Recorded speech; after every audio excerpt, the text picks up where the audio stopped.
Hello, I'm Edward Tarte, once a Catholic priest for 5 years in the 1960s, now an atheist.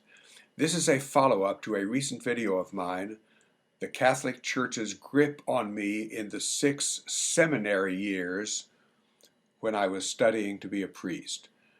I invite you to watch that video if you haven't already. It was about my seminary's classes. This video, as promised, is about the seminary's grip on me through its compulsory routine of prayer. We seminarians did a lot of praying, some of it in English, some of it in Latin. Many of us had only a sketchy understanding of Latin. Our priest teachers assured us, though, that's okay. God understands Latin, even if we don't. Much of our praying was done in our chapel. And according to our belief with certitude, we were praying in the physical presence of Jesus under the appearance of bread wafers, locked up in the cylindrical tabernacle at the center of the altar. For almost all of our praying in chapel, we knelt. We began daily at 6 in the morning. The seminary reader of the week began by saying into the microphone, "Let us place ourselves in the presence of God." We recited one sentence that stands out in my mind. We have deserved hell. I said that hundreds of times.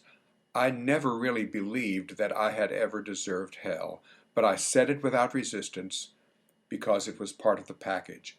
Please watch my video on hell if you haven't already. At 6:10 a.m., we sat and were expected to meditate in silence in our sometimes sleepy condition for 15 minutes.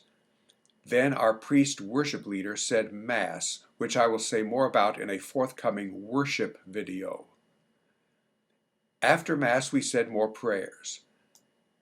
Having been in chapel over an hour, about 7:15, we walked in silence to the dining hall. There we prayed a little more, and then ate breakfast, usually in silence.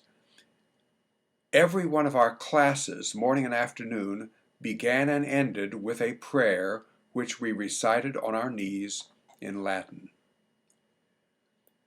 Before lunch, we came to the chapel and prayed together for 5 minutes. In the dining hall, we prayed together in Latin for a minute before lunch as well as before supper. This prayer had two possible endings, said in Latin by the head priest. One ending meant that we could talk during the meal. This was usually Wednesdays, Saturdays, and Sundays. The other ending meant that we did not talk during the meal. Instead, the seminarian reader of the week read to us during the meal from some book to promote our spiritual growth. After each meal, noon and evening, we prayed a little more, standing at our dinner tables. Then we walked in silence back to the chapel to visit with Jesus on our knees in silence for a minute or two. Before supper, we spent 30 minutes praying. Part of that was to pray the Catholic Rosary Prayer to Mary, the Mother of Jesus. And this exemplifies a primary feature of our prayer routine, repetition. This rosary prayer required us to say daily 50 times, "Hail Mary, full of grace, the Lord is with thee. Blessed art thou among women, and blessed is the fruit of thy womb, Jesus. Holy Mary, Mother of God, pray for us sinners, now and at the hour of our death." During those seminary years, I said this Hail Mary prayer more than 63,000 times. Also, dozens of times each day, we said in Latin short sentences translated, "Pray for us, pray for us, pray for us, pray for us, pray for us, pray for us," and "Have mercy on us, have mercy on us, have mercy on us, have mercy on us, have mercy on us, have mercy on us." After supper, we had about an hour of recreation, and then in the chapel, evening prayers lasting 15 or 20 minutes. At one point during those evening prayers, the seminarian reader of the week read a brief paragraph outlining the recommended topic for our next morning's meditation. One event stands out in my mind. On one of those evenings, the reader of that week, a classmate and good friend of mine, said over the microphone, quote, "Tomorrow's meditation is hell." And the laughter started, if you could call it laughter, especially among the younger seminarians.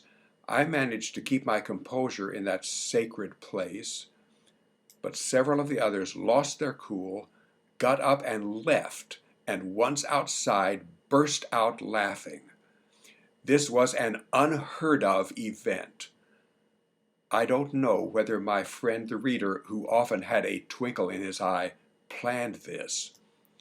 I am almost certain that our priest supervisor, who looked down on us from the choir loft, had a serious talk with my friend that evening after prayers.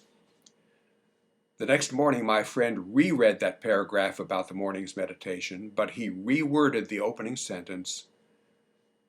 This morning's meditation is about eternal punishment. During my last year in the seminary, an additional burden of prayer was imposed on me and my classmates.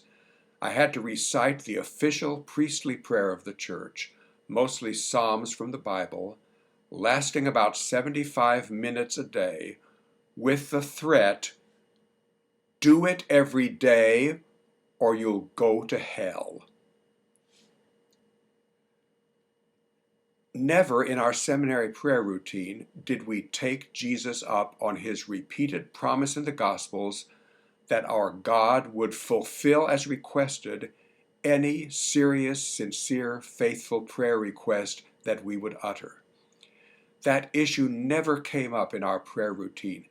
It never came up that if we would take our biblical Jesus at his word, we had the power through simple, non-repeated prayers to eliminate from the entire world all disease, all poverty, all starvation, all natural disasters, and a lot more.